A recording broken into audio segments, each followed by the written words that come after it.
पाकिस्तान में पहला रोज़ा और ईद कब और किस दिन होगी?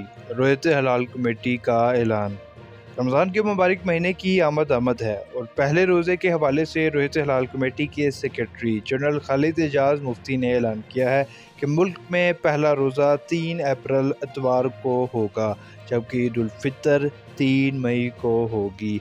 रोयत हलाल कमेटी के मुताबिक 29 शाबान 2 अप्रैल को 11:24 दिन के वक्त पर नए चांद की पैदाइश हो जाएगी और मतला साफ़ होने की वजह से चांद देखना भी मुमकिन होगा।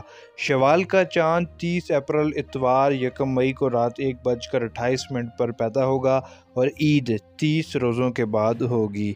रमज़ान के आगाज़ में रोज़ा 13 घंटे 40 मिनट का होगा, लेकिन इसका दुरानिया 14 घंटे तक पहुंच जाएगा और आखिर में रोज़े का दुरानिया 14 घंटे 20 मिनट तक पहुंच जाएगा।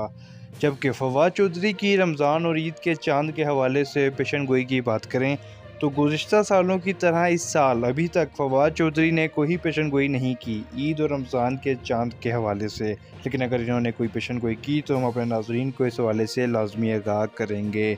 मज़ीद मालूमाती वीडियोज़ देखने के लिए हमारे चैनल को सब्सक्राइब ज़रूर करें।